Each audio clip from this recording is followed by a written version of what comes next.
Eh bien, bonjour à tous et à tous, j'espère que vous allez tous et toutes bien. On se retrouve aujourd'hui pour parler du Astonishing X-Men, voilà, en format Marvel Pocket, alors réalisé par Josh Whedon et dessiné par John Cassaday, pardon.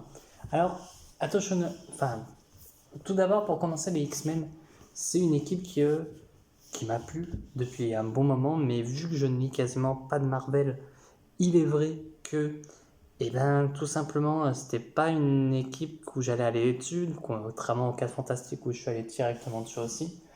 Et puis, après, il y a eu la série, évidemment, X-Men 97, et c'est là où justement je me suis dit, allez, autant se lancer dans X-Men, et étant donné qu'il y avait le Marvel Pocket, là, Panini Pocket, qui est sorti, j'ai décidé de prendre ce récit-là. Et il faut se dire que c'est peut-être une, une bonne porte d'entrée. Je dirais pas que c'est une des meilleures portes d'entrée. Tout simplement parce que, en vrai de vrai, comment dire, il y a des choses dedans qui sont déjà mises en place. Genre, c'est la suite du run de Grant Morrison. Voilà, on va éviter de prononcer son nom sur la chaîne. Qui justement avait mis ces côtés-là de faire comme quoi justement euh, les X-Men avaient la tenue noire. Alors la tenue noire, même si c'est rigolo parce que là il a la tenue noire, Scott durant tout le récit va dire comme quoi il faut la tenue, enfin faut une tenue colorée parce qu'ils sont des héros. Lui garde du coup sa tenue de couleur noire en fait tout simplement. Mais bon, ça c'est pas si grave, c'est pas un défaut du récit. On a Emma Frost, hein, évidemment, dans ce récit. Euh, on a Wolverine, on a Shadowcat, Katie Pride. On a le fauve qui me fait quand même rire parce que sur son design, alors sur la couverture vous voyez pas très bien. Je vais essayer de vous en montrer une autre où on le voit beaucoup mieux. J'ai l'impression qu'on le voit surtout de nuit, c'est ça le truc chiant. Tac tac tac, je dis ça. Alors peut-être là. Attendez, que je vous le retrouve. Genre là. Tac tac tac, bah non. Là. Là, alors, ouais, plus là, même là, vous voyez, j'ai vraiment l'impression que c'est un gros chat en fait. Genre pour moi, le fauve, c'est. Alors oui, il est bestial et tout, il n'y a pas de souci là-dessus, mais pour moi, ça reste quand même un mutant qui est hyper, comment dire, mastoc. Bon, qui, voilà, en vrai, il me choque plus dans son chara design, mais il a quand même les attraits du fauve que j'avais eu cette idée déjà. Donc en vrai, il me choque sans me choquer, c'est pas un défaut. Alors de quoi parle le récit? Tout simplement des X-Men qui vont affronter un nouvel ennemi qui est tout simplement, alors je sais déjà plus le nom, donc vous m'excuserez, mais qui fait partie du Break World de ce que j'ai compris. Parce que c'est vrai que à certains moments, j'ai eu du mal à comprendre de quoi ça parlait. Et alors ce X-Men fait pas, enfin ce X-Men, cet ennemi fait partie du Break World, voilà. Euh, à côté, il y a une scientifique qui décide tout simplement de créer un vaccin, qui a créé un vaccin pour que le gène, j'allais dire le gène V, non, le gène mutant, euh, j'allais dire puisse se retirer, c'est pas exactement le mot, puisse être supprimé, tout simplement parce que justement, certains qui voyaient, alors ça c'est pas dans le récit, mais c'est comme je me dis, qui voyaient les mutants comme des monstres, là elle va surtout dire comme quoi, alors c'est dit dès le début, hein, donc c'est pas un spoil, comme quoi le gène mutant, pardon, c'est une maladie, voilà. Et du coup, ça va traiter ça, etc. Enfin bref, voilà, donc il y a deux ennemis entre gros guillemets, dont plus un.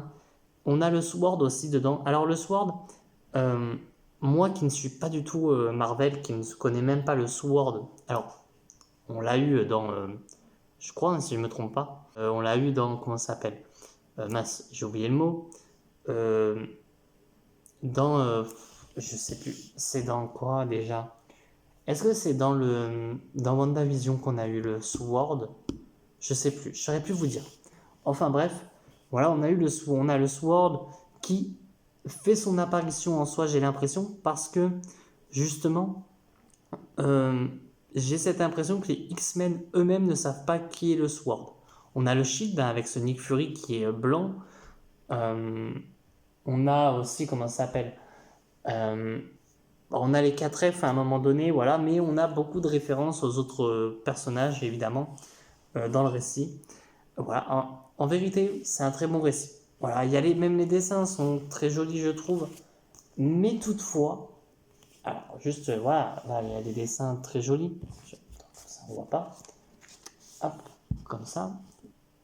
Ouais, ça va mieux.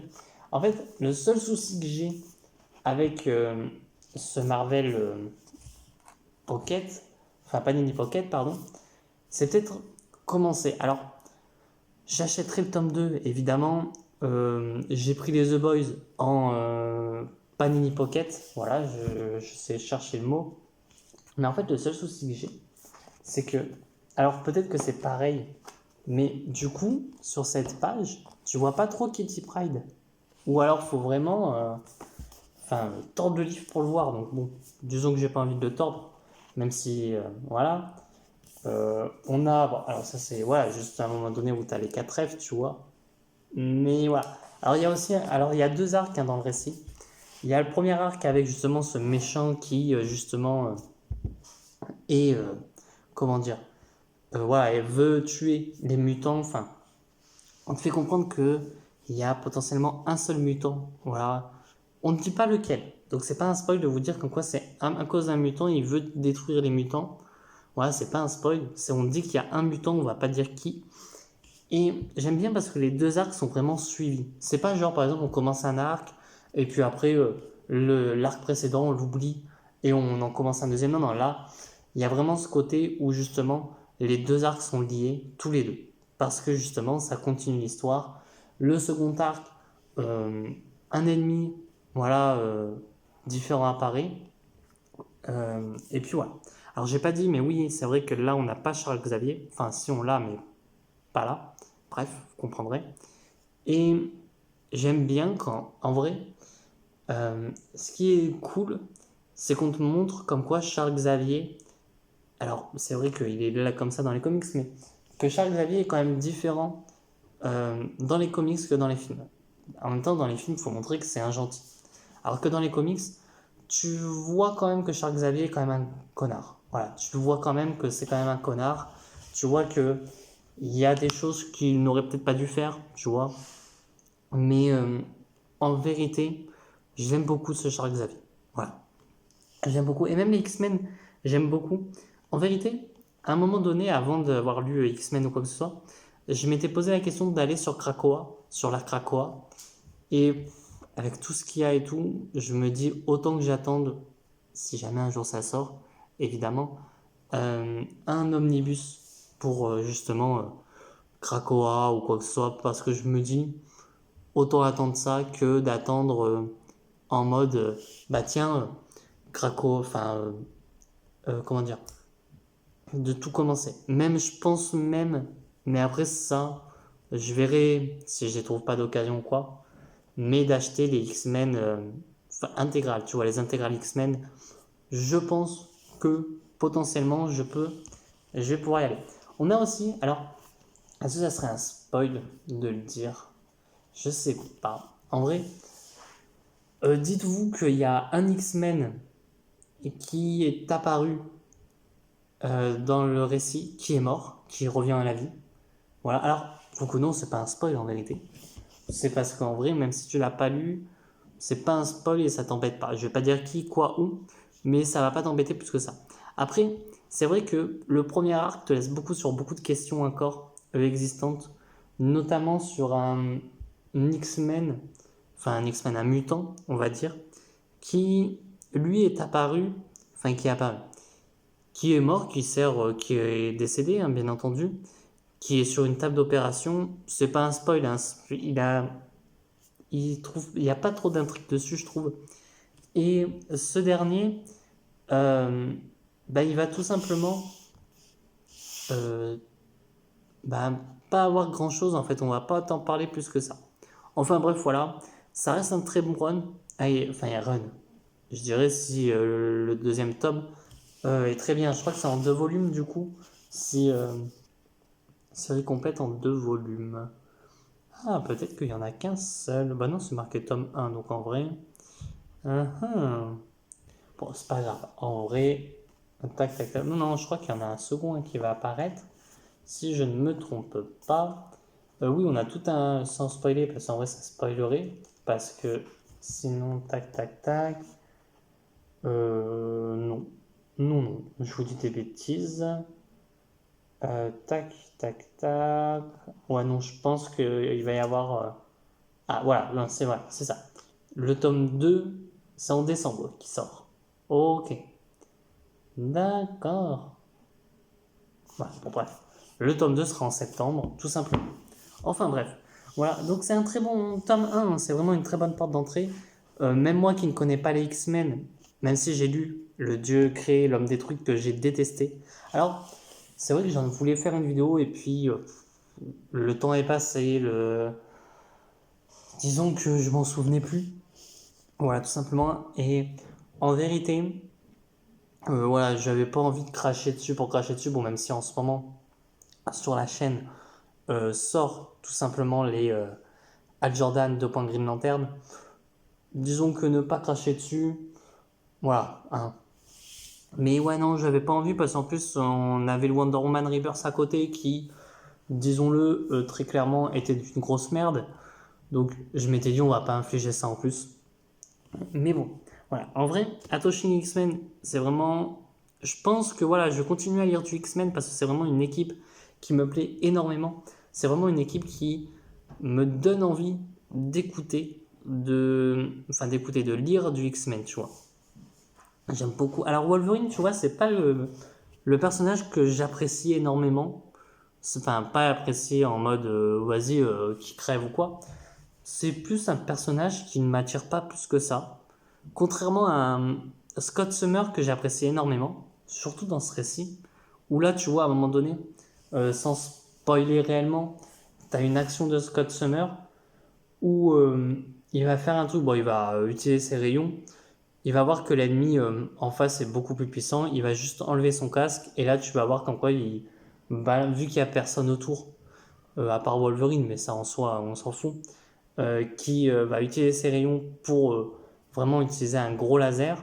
Et t'as à côté Wolverine qui lui dit tout simplement je comprends pourquoi t'es le chef. Tu vois, j'aime beaucoup ce côté-là de Scott Summer qui, s'il y a des gens autour, il va pas utiliser ses rayons. En plus, on le voit, tu vois, il va les utiliser, mais pas en enlevant son casque. Et là, vraiment, s'il y a vraiment personne, ok, il fait le ménage, tu vois, il va utiliser son rayon. Alors, c'est vrai que là, dans ce tome 1, on pourrait croire que du coup c'est des rayons laser, mais de ce que je me trompe pas, vous me direz dans les commentaires si je me trompe évidemment, euh, les rayons de Scott Summers, c'est pas des rayons laser, c'est ses yeux, ça fait une sorte de portail qui va créer une sorte de force. Voilà, enfin bref. Et genre c'est comme un coup de poing quoi. Enfin bref, si je me trompe pas trop, mais c'est pas des rayons laser un peu à la Superman, tu vois. Enfin bref, voilà. Voilà, Atoshi X-Men, franchement, c'est à lire. Voilà, en plus, surtout que là, alors, ça veut rien dire. En vrai, j'allais vous dire, c'est pas cher et donc c'est encore mieux. Mais ça veut rien dire du tout. Mais ouais, là, c'est pas cher en plus. C'est sorti en Panini Pocket. Alors, c'est vrai que des fois, et c'est peut-être moi qui, j'allais dire, qui devient vieux, non. Mais il y a des moments où j'ai quand même froncé les yeux pour essayer de lire vraiment ce qui était écrit. Non pas que en vrai j'ai une mauvaise vue parce que j'ai une très bonne vue, voilà. Mais ouais, il y a des moments où tu es en mode attends, là c'est écrit quoi? Où il y a des moments où en fait, je pense qu'il y a des récits, comme peut-être chez Urban Comics en Nomade, tu vois, où il y aurait des récits qui seraient beaucoup mieux adaptés pour du Marvel, enfin pour des récits. Par exemple, tu vois, je vois bien chez Urban par exemple, parce qu'en Marvel je connais pas trop, un Green Arrow année 1, je vois beaucoup plus en Urban Nomade que un Crisis on Infinite Earths. Crisis on Infinite Earths, bon, je l'ai en grand format, donc en vrai, moi, il me dérange pas. Mais je me dis, ça doit être un récit qui est très compliqué à lire en nomade. Enfin bref, voilà. Euh, il va y avoir encore des reviews sur la chaîne, bien sûr, des reviews sur X-Men, j'espère en faire. Voilà. Il va y avoir aussi du The Boys, voilà, que j'ai acheté. Enfin bref, voilà, beaucoup de récits qui vont apparaître petit à petit. En vérité, je pense que cette vidéo-là va sortir, voilà, comme ça, en bonus, entre gros guillemets. Ça va pas être une vidéo qui va être en mode, vas-y, comme j'ai fait pour les Green Lantern qui sont toutes enregistrées à l'avance. Là, franchement, c'est une vidéo que je tourne juste après l'avoir lu, quoi, ou peut-être un jour après l'avoir lu. Mais franchement, voilà, il va y avoir des vidéos qui vont être faites en avance parce que j'avais fait Daredevil et la qualité était mauvaise. Mais en vrai, en y réfléchissant, j'aurais peut-être pas dû la supprimer. Voilà. Bon, bref, pas grave, en vrai. Mais voilà. Enfin, bref. Sur ce, n'hésitez pas à vous abonner, à me dire ce que vous pensez de Astonishing X-Men, j'ai bien dit. Et moi, je vous dis à très bientôt. Et à très vite pour de prochaines vidéos. Allez, ciao tout le monde.